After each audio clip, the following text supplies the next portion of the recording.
బంతిని ఎంత వేగంగా కొడితే అంతే వేగంగా పైకొస్తుంది. ఈ సునంద బంతి కంటే వేగం. ఇప్పుడు నా వేగాన్ని నువ్వు ఎలా తట్టుకుంటావో నేను చూస్తాను. తట్టుకోవే. రేపు ఎట్టి పరిస్థితుల్లోనూ సూర్యవైశ్యుల పెళ్లి చేస్తా.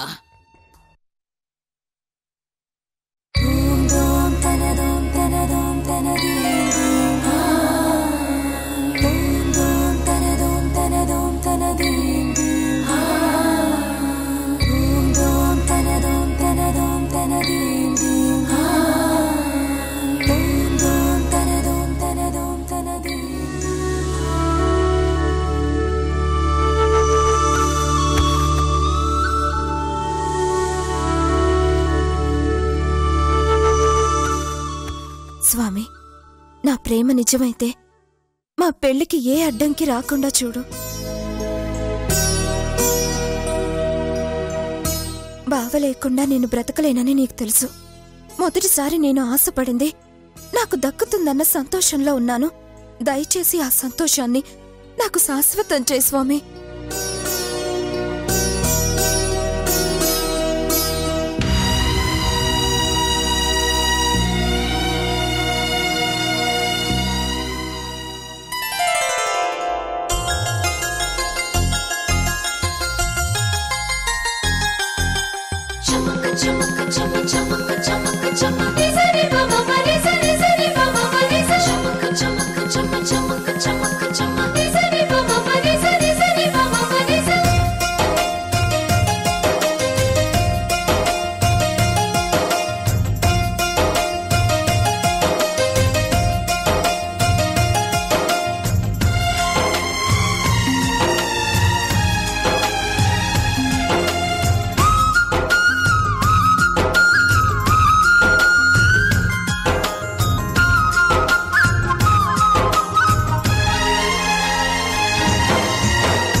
నాదిష్టే తగిలేట్టుంది. అచ్చం కుందన బొమ్మలా ఉన్నావు. ఒక్క మాటలో చెప్పాలంటే మా సూర్య చాలా అదృష్టవంతుడు. ఏం భవాని గారు, నేను చెప్పింది నిజమే కదా? అక్షరాల. మా వైశ్యుని భారీగా పొందడం కంటే అదృష్టం ఇంకే ఉంటుంది చెప్పండి. ఏం వైశ్యు? నేనేదో తప్పక పొగుడుతున్నాను, వీళ్ళేంటి చాలా ఓవర్ చేస్తున్నారు. రెడీ చేయడం అయిపోయినట్టుగా వదిలేండి, ఇంకా బయలుదేరదామా? అదేంటి సునందా, అప్పుడేనా? ఇదిగో ఇంకా పెళ్లి బొట్టే పెట్టలేదు. పెళ్లి బొట్టే కదా, నేను పెడతాను. అయ్యో, పెళ్లి బొట్టు మేము జానకితో పెట్టించాలనుకున్నాం.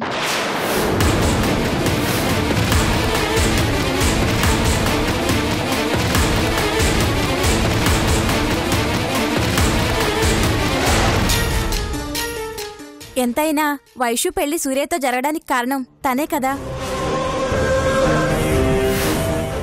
తనే వైశ్యుకి పెళ్లి బొట్టు పెడితే మంచిదని మాకనిపించింది.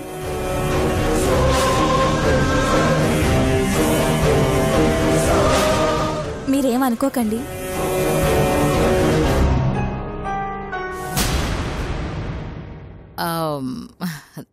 దానికే అలాగే కానివ్వండి.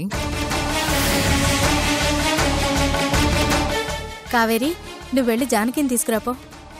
అలాగే అక్క.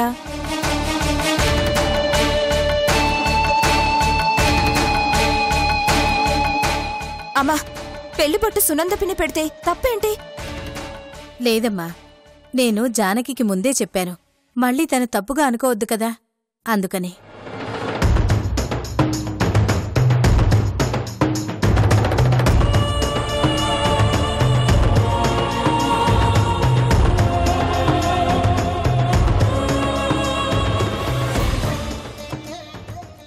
అమ్మా రమ్మన్నారట. రా జానకి, వచ్చి వైశ్యుకు పెళ్లిబొట్టు పెట్టు.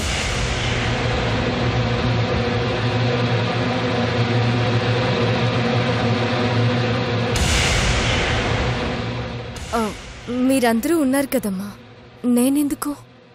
అలా ఏం కుదరదు. నీ చేత్తో పెళ్లిబొట్టు పెట్టాలని నేను మా ఆయన అనుకున్నాం. నువ్వే పెట్టాలి, రా.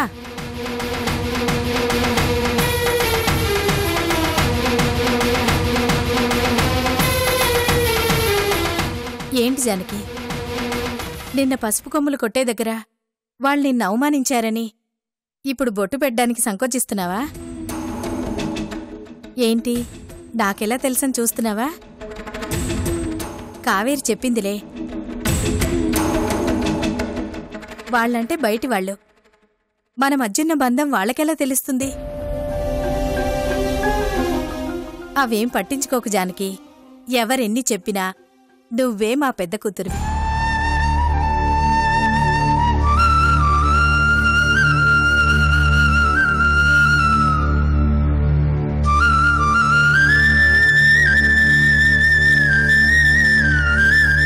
నీ చెల్లెలికి పెళ్లిబొట్టు పెట్టే బాధ్యత నీదే.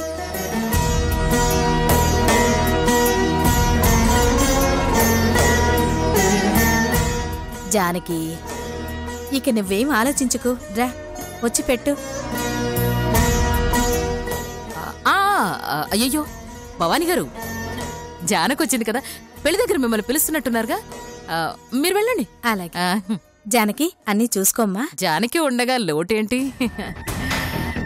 అయ్యో, ఇంతసేపు ఇక్కడే ఉన్నారు. మీరు టిఫిన్ చేశారా? ఇంకా లేదు. అయ్యో, పెళ్లికి టైం అయిపోతుందండి. వేడివేడిగా ఉంది, టిఫిన్ తినండి.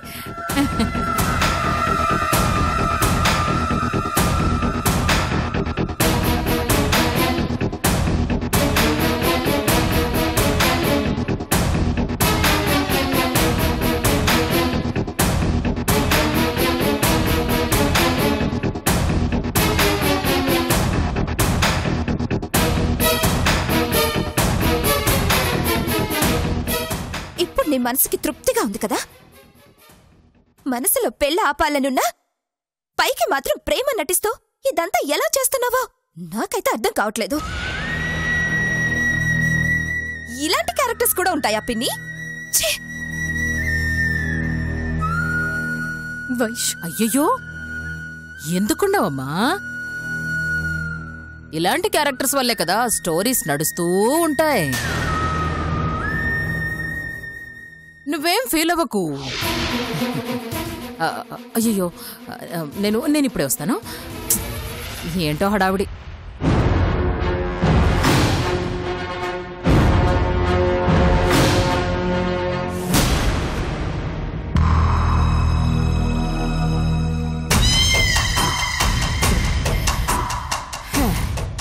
ఏంటి జానకి, సూర్య మనసులో ఏదో డౌట్ ఉంది కాబట్టి ఈ పెళ్లి జరుగుతుంది అన్న నమ్మకం లేదు అన్న ధీమాలో ఉన్నావు కదా. పెచ్చిదాన, వాడికున్న డౌట్స్ నిన్న రాత్రే అన్ని క్లియర్ చేస్తాను.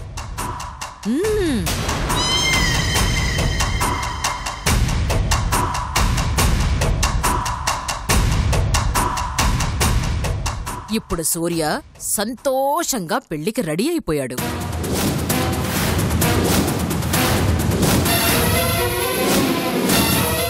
అంతేకాదు, ఇంకెవ్వరూ ఎన్ని చెప్పినా వినను అనన్నాడు.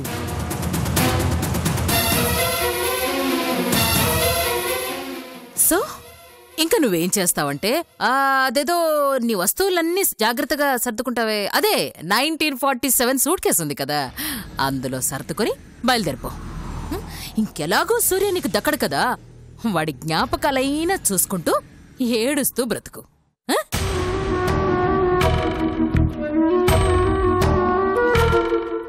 ఇంక నీ దారి నువ్వు చూసుకో. ఎందుకంటే పెళ్ళైన వెంటనే నువ్వు ఆనంద్ కూతురువన్న విషయం కూడా చెప్పేస్తాను. ప్రాణాలైనా మిగిల్చుకోవాలనుంటే వెళ్ళు. ఈ సునంద నీడ నీ మీద పడకుండా ఉండేంత దూరంగా వెళ్ళు. ఇది నేను నీకిస్తున్నా మొదటి మరియు ఆఖరి ఫేవర్.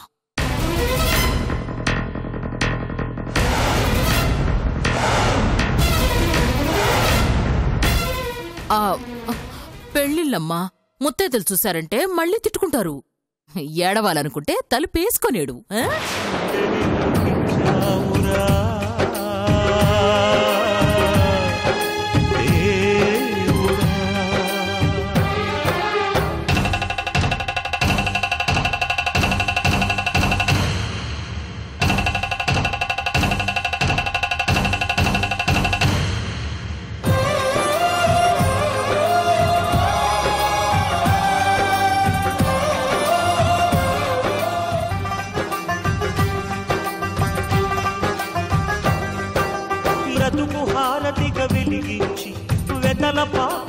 కరిగించి వెలుగు రేఖలను నిలువున కోస్తావు, విలువ చీకటిగా మిగిలించేస్తావు. నిండు ప్రాణాలు కదిలిపోతుంటే కంటి నీటితో కాల్చేవు, బండరాయిలా నువ్వుంటావు కనుకనే బాధపడలేవు. ఈ మాయలన్నీ కనీకే తెలుసని మనిషిని పట్టుకు వేధిస్తావు, గుండెనెందుకిచ్చావురా ఓ దేవుడా.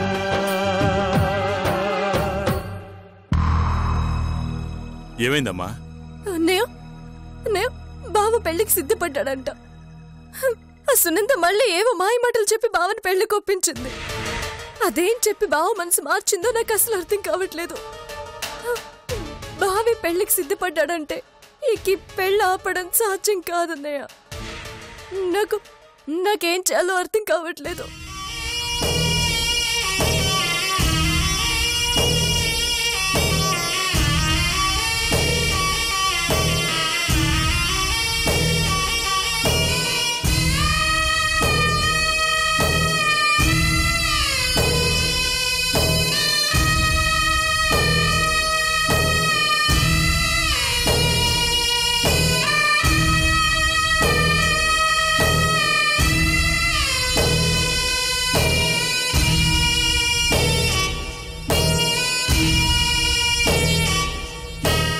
ఇంకా ఏం చేయాలని ఆలోచిస్తావేంటమ్మా? నేను ఇప్పుడే వెళ్ళి ఆ సునంద బండారం బయట పెడతాను. దాన్ని 4 పీకైనా సరే అందరి ముందు నిజం ఒప్పుకునేలా చేస్తాను. అన్నయ్య ఆగన్నయ్య, నన్ను ఆపొద్దమ్మా. ఊరుకున్న కొద్దీ అది ఎలాగే రెచ్చిపోతుంది. నాకేం జరిగినా పర్వాలేదు, ఈ రోజు దాని అంతా చూస్తాను. నువ్వే సూర్య భార్యవని అందరికి తెలిసేలా చేస్తాను. అన్నయ్య ఎలా తెలియచేస్తావు? నేనే సూర్య భార్యని చెప్పడానికి ప్రస్తుతం ఆ సునంద్ తప్ప మన దగ్గర వేరే ఆధారాలు లేవన్నయ్య. కానీ ఆ సునంద జిత్తులు మారుతాయి. నిమిషాల్లో కథలు అల్లి మనుషులు బోల్తా కొట్టించగల సామర్థ్యం కలది.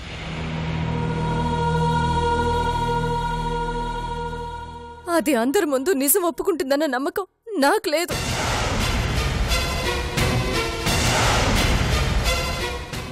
ఏదో ఒకటి చేసి ఆఖరికి తప్పుని మన వైపే నెట్టేస్తుంది. కాబట్టి ఆవేశపడ్డం వల్ల నష్టం జరిగేది మనకి అన్నయ్య. అంటే అలా అని నీకు అన్యాయం జరుగుతుంటే చేతులు ముడుచుకుని కూర్చోమంటావా? అన్నయ్య నా వల్ల కాదమ్మా, నేను మౌనంగా ఉండలేను. నేను చెప్పేది ఎవరు నమ్మినా నమ్మకపోయినా సూర్య మాత్రం నమ్ముతారని నాకు అనిపిస్తుంది. అది చాలు మనకి. ఇప్పుడే వెళ్ళి అందరితో నిజం చెప్పేస్తాను. అన్నయ్య వద్దన్నయ్య, నా మాట కాస్త విను. అంటే ఏంటమ్మా? నా చెల్లి జీవితం నాశనం అవుతుంటే చూస్తూ ఊరుకోమంటావా? నేను చేతగానివానా? అన్నయ్య నేనే వెళ్ళి సూర్యతో మాట్లాడతాను, విషయం ఏంటో తేల్చుకుంటాను.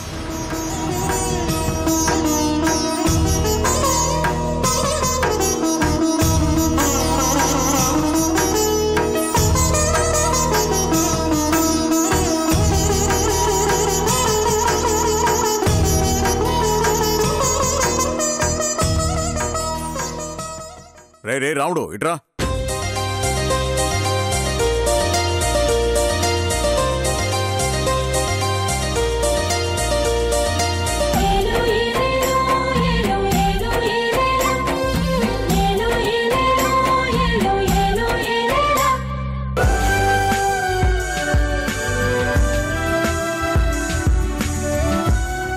అన్నా అవన్నీ పంపించేసినా. సరేరా, పంతులు గారికి ఫోన్ చేసినావా? చేసినానన్నా, ఇంకా అరగంటలో వచ్చేస్తానన్నాడు. అది సరేరా, ఆ మండపానికి పంపాల్సిన సిద్ధం చేసినావా? అన్నీ చేసినానన్నా. మరి భోజనాల ఏర్పాట్లు అవన్నీ నువ్వు దగ్గరుండి చూసుకోవాలా? అట్నే అన్నా. తొందరగా పోయి ఆ ఏర్పాట్లు. ఏంటే? ఆర్డర్ ఇచ్చిన మంగళసూత్రాలు ఇంకా రాలేదు. పెళ్లి మండపానికి వెళ్లే టైం అవుతోంది. ఏం చేయాలో అర్థం కావట్లేదండి. అదేంది, నిన్న సాయంత్రమే ఇస్తానన్నాడు కదా. ఏమోనండి, ఇంకా రాలేదు. ఫోన్ చేసినా కూడా లిఫ్ట్ చేయట్లేదు. అలాగా? కంగారు పడమాకండి, నేను వెళ్ళి తీసుకొస్తానుగా. అది చిన్న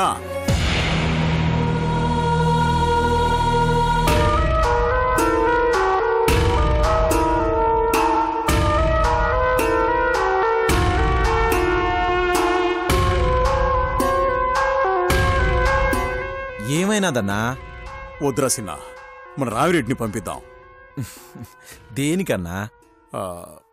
లేదురా, నా మనసు ఏదో కీడు శంకిస్తూ ఉండాది.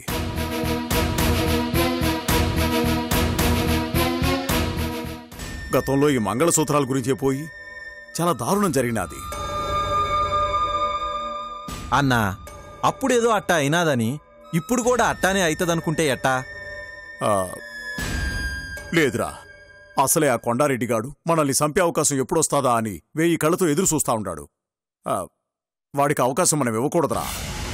వాడు మనం బెదిరించడం తప్ప ఏమీ చేయలేడన్నా. నువ్వు అనవసరంగా కంగారు పడమాక. నేను 10 నిమిషాల్లో తిరిగొచ్చేస్తాను కదా. లేదురా, ఇంకెవరినైనా పంపిద్దాంరా. అన్నా, ఒక్కగానొక్క కూతురు. మంగళసూత్రం మనం తీసుకొస్తే బాగుంటది కానీ పనులు తీసుకొస్తే ఏం బాగుంటది? నేను వచ్చేస్తాను కదా. నువ్వేం కంగారు పడమాక, నేను వచ్చేస్తాను కదా. సర్లే, ఎందుకైనా మంచిది. నీ జాగ్రత్తలో నువ్వు ఉండు. మనలో 4 తోలుకుపో. అన్నా, నాకేమవుతుందన్నా? నాకేమీ కాదు. నువ్వేం కంగారు పడమాక. వెళ్ళొస్తాను. జాగ్రత్త. ఏమండి, ఏంది కావేరి? ఆ షాప్లోనే నేను ముక్కెర కూడా ఆర్డర్ ఇచ్చాను, తీసుకురండి. చూసినావా అన్నా? మంగళసూత్రం ఆర్డర్ ఇవ్వడానికి పోయి ముక్కెర మీద కన్నేసినాది. ఈ ఆడోళ్ళకి అవకాశం దొరికితే చాలు మోగోనికి టోపీ వేయడానికి సిద్ధంగా ఉంటారు. ఏం వద్దులేండి, ముక్కరి కోసం ఇన్ని మాటలు పడాల్సిన అవసరం నాకేం లేదు. అబ్బో, ఈవిడి గారి ముక్కు మీద కోపం తగ్గాలంటే ముక్కెర తీసుకురావాల్సిందే. సరే సరే, తీసుకురారా. బాబాయ్ బాబాయ్ బాబాయ్ ఏమో తీసుకొస్తున్నా అంటున్నావు, నాకేనా? ఏరా, పెళ్లికి చేసిన పిండి వంటలు అప్పుడే అయిపోయినాయా? లేదు బాబాయ్, పెళ్ళే వరకు వాటిని ముట్టుకోద్దని అమ్మ వార్నింగ్ ఇచ్చింది. నేను వాటిని తినకుండా ఉండాలంటే నువ్వు బయట నుంచి ఏమైనా తీసుకురావాలి. దాందే ఉండాదిరా, నీకెన్ని కావాలంటే అన్ని తీసుకొస్తా. థ్యాంక్స్ బాబాయ్, మా మంచి బాబాయ్. ఏమండి, జాగ్రత్త.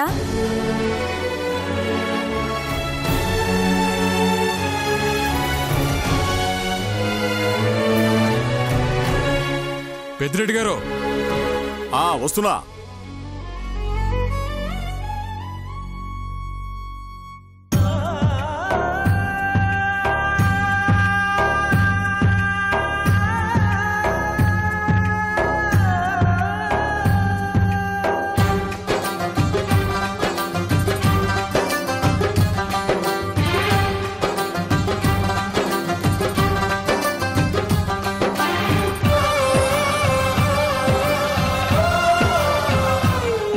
సూర్య,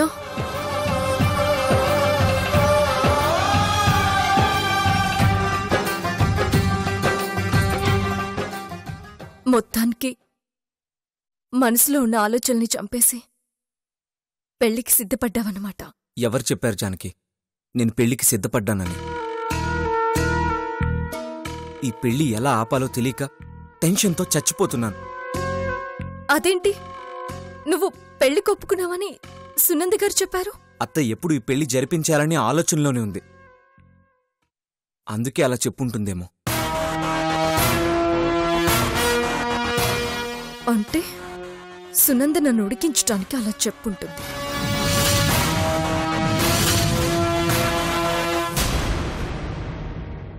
ఇప్పుడు నేనేం చేయాలి జానకి? నువ్వైనా ఏదో ఒక సలహా ఇవ్వు ప్లీజ్. సమయం దగ్గర పడుతున్న కొద్దీ నాలో టెన్షన్ పెరిగిపోతుంది. సూర్య, కాసేపట్లో పెళ్లి పెట్టుకుని నువ్వింకా ఇలాగే ఉండిపోతే ఎలా? మరి ఏం చేయమంటావు జానకి? నాకు పెళ్ళయిందన్న విషయం దాచి వైశ్యుని పెళ్లి చేసుకోవడానికి నా మనసు ఒప్పుకోవడం లేదు. కానీ ఏ కారణం చెప్పి ఈ పెళ్లి ఆపాలో అర్థం కావట్లేదు. అత్తేమో వైశ్యుతో నా పెళ్లి జరిపించాలని స్ట్రాంగ్గా ఫిక్స్ అయిపోయింది. అందుకే ప్రతిసారి నన్నే ఏదో ఒక రకంగా కన్విన్స్ చేస్తుంది. కానీ నాకు పెళ్ళైందన్న విషయం బయట పెట్టడం లేదు.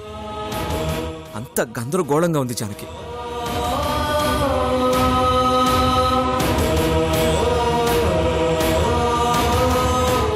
నేను పెళ్లి చేసుకున్న అమ్మాయి ఒకవేళ మంచిదైతే తనకి ద్రోహం చేసిన వాడిని అవుతాను. ఇప్పుడు వైశ్యుని పెళ్లి చేసుకుంటే తన భవిష్యత్తుని నాశనం చేసిన వాడినవుతాను.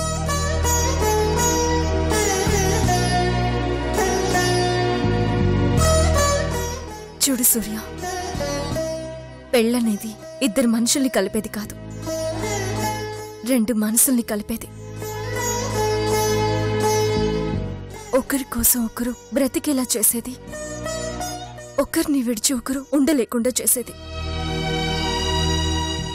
అలాంటి పవిత్రమైన బంధాన్ని మీ అత్తయ్య ఆనందం కోసమో ఇంకెవరి సంతోషం కోసమో నువ్వు వదిలేస్తే నువ్వు జీవితాంతం బాధపడాల్సి వస్తుంది.